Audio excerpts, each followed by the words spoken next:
आज हम chapter 8 optics के multiple choice question and true and false का सॉल्यूशन करेंगे। तो सबसे पहले हम क्या है मल्टीपल चॉइस क्वेश्चन का क्या करते हैं, सॉल्यूशन करते हैं। तो उसमें हमारे पास सबसे पहला क्वेश्चन क्या है, the speed of light in vacuum is, option A is 3 × 10⁸ metre पर second, option B is 3 × 10⁻10 metre पर second, option C is 3 × 10⁸ centimetre per second, option D is 3 × 10⁻10 mm per second.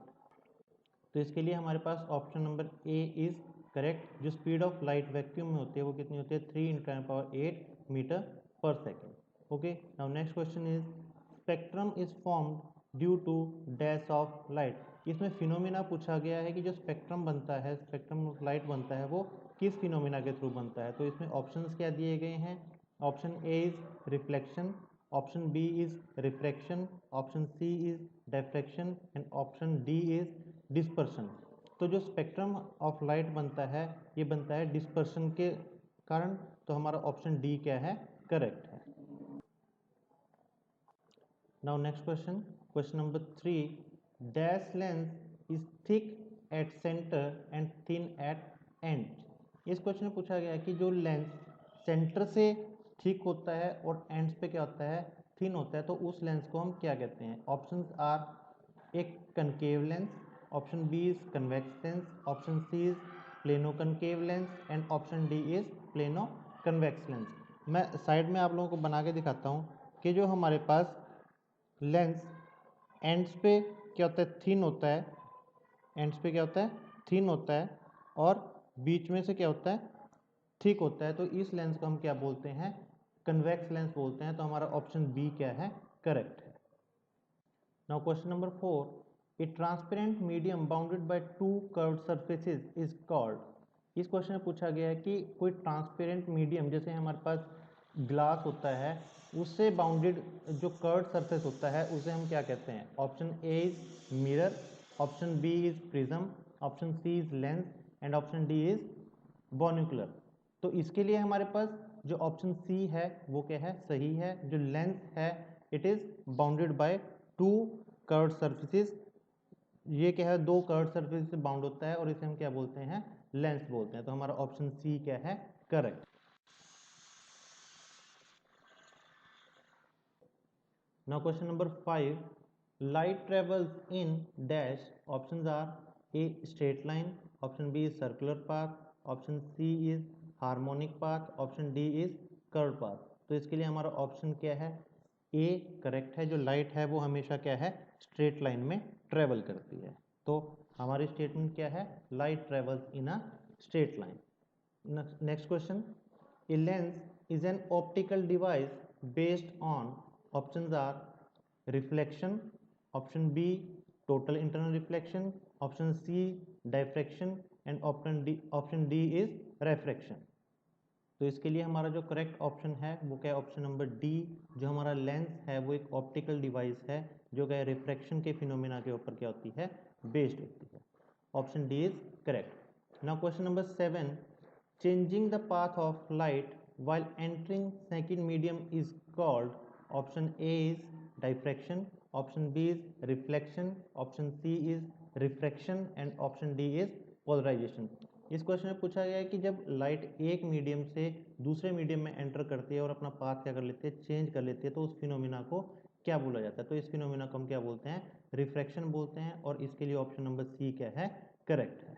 Okay, now next question, power of a lens is measured in, options are a meter, option B watt, option C diopter and option D is volt।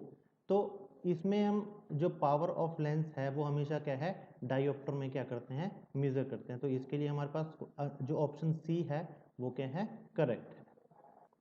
Now next question, power of a lens is always, option A is inverse of focal length, equal, option B is equal to focal length, option C double of focal length, option D is not related to focal length. तो इसके लिए हमारे पास option A क्या है, correct है। जो हमारी लेंस की पावर होती है वो हमेशा क्या होती है, इन्वर्सली प्रोपोर्शनल होती है फोकल लेंथ के। तो इन दोनों के बीच में रिलेशन होता है power of a lens is inversely proportional to focal length. तो option A is correct. Now next question, simple microscope uses, option A is one concave lens, option B is one convex lens, option C is two concave lens, option D is two convex lens। तो इसके लिए हमारे पास option B क्या है, ठीक है, one convex lens. जो हमारे पास एक सिंपल लेंस होता है जिसको हम मैग्नीफाइंग ग्लास बोलते हैं, वो हमारा क्या होता है, एक सिंपल माइक्रोस्कोप होता है। तो इसके लिए ऑप्शन बी क्या है, करेक्ट है। हमारे पास ये इस चैप्टर में 10 मल्टीपल चॉइस क्वेश्चंस दिए गए थे जिनका सॉल्यूशन हमने कर लिया है। अब हम इस क्वेश्चन के इस चैप्टर के ट्रू एंड फॉल्स का क्या करेंगे, सॉल्यूशन करेंगे। सबसे पहला क्वेश्चन हमारे पास क्या है, simple microscope is known as magnifying glass. ये स्टेटमेंट ट्रू है या फॉल्स है, तो इसका आंसर क्या है, ट्रू। जो हमारे पास एक सिंपल लेंस जो होता है, जो सिंपल मैग्नीफाइंग ग्लास होता है, उसको हम बोलते हैं सिंपल माइक्रोस्कोप बोलते हैं। जैसे क्वेश्चन नंबर 10 में हमसे पूछा गया था simple microscope uses one convex lens, तो हमारे जो मैग्नीफाइंग ग्लास है वो क्या होता है, एक तरह का सिंपल माइक्रोस्कोप होता है। तो इसके लिए हमारी ऑप्शन क्या है, true. Now question number 2, telescope that uses three lenses is called terrestrial telescope. ये ऑप्शन ट्रू है या फॉल्स, ये ऑप्शन क्या है, ट्रू है। Now question number 3, an instrument that forms image on screen is called camera. ये option क्या है, इसके लिए जो आंसर है वो क्या है, फॉल्स। ये स्टेटमेंट फॉल्स है। Question number 4, refractive index of medium is constant. Refractive इसमें पूछा गया कि जो कोई भी मीडियम है उसका रिफ्रैक्टिव इंडेक्स क्या होता है, कांस्टेंट होता है। तो ये क्या है, ट्रू है, कोई भी मीडियम है उसका रिफ्रैक्टिव इंडेक्स क्या होगा, कांस्टेंट रहेगा। Next question, question number 5, two lenses are used in simple microscope. तो इसके लिए ऑप्शन दिए गए हैं ट्रू एंड फॉल्स। हमारा जो क्वेश्चन नंबर 1 था और 5 है, ये एक ही क्वेश्चन को दो तरह से दे दिया गया है। तो इसके लिए जो ऑप्शन है वो क्या है, फॉल्स है। सिंपल माइक्रोस्कोप में हम क्या करते हैं, सिर्फ एक ही लेंस का यूज करते हैं, दो लेंस का यूज नहीं करते। तो इसका आंसर क्या है, फॉल्स। Okay students, thanks.